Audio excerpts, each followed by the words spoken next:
এ বিষয়ে বিস্তারিত জানাতে চট্টগ্রাম থেকে যোগ দিয়েছেন সহকর্মী নয়ন বড়ুয়া জয়। জয়, নাবিকদের স্বজনরা কি বলছেন, কবে নাগাদ দেশে ফিরবেন নাবিকরা, ঠিক এই মুহূর্তে এমভি আব্দুল্লাহর অবস্থান কোথায়?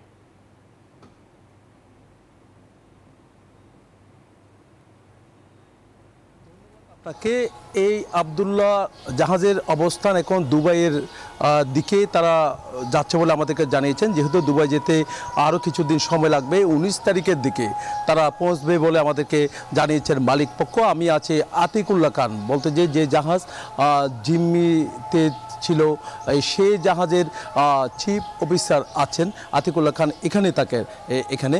তো আতিকুল্লাহ খান গতকাল একটা অডিও পাঠিয়েছিল, জানিয়েছে এবং কি দীর্ঘদিন পর মুক্ত হওয়ার পর দেশের পতাকা হাতে নিয়ে তারা ছবি তুলে কিন্তু আসলে বিভিন্ন জায়গায় গণমাধ্যমে পাঠিয়েছে।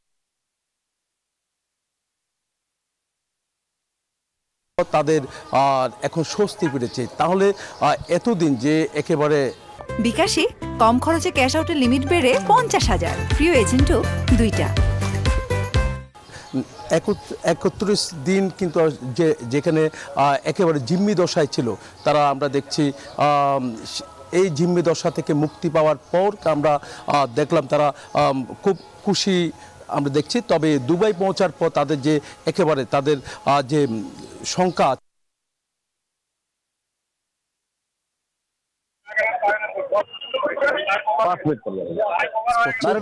কিন্তু ইতালিয়ান স্কোয়াড সহ বিভিন্ন স্কোয়াড আছে, তার কারণে তাদের কিন্তু এখন কোনো ভয় নেই বলে আমাদেরকে জানিয়েছেন। ক্যাপ্টেনের বাড়িতে গেছে যে জাহাজ চালাচ্ছে, তো তিনি তার ভাইয়েরা যেমনটা বলছে তাদের সাথে একটু আগেও কথা হয়েছে, তারা ভালো আছে।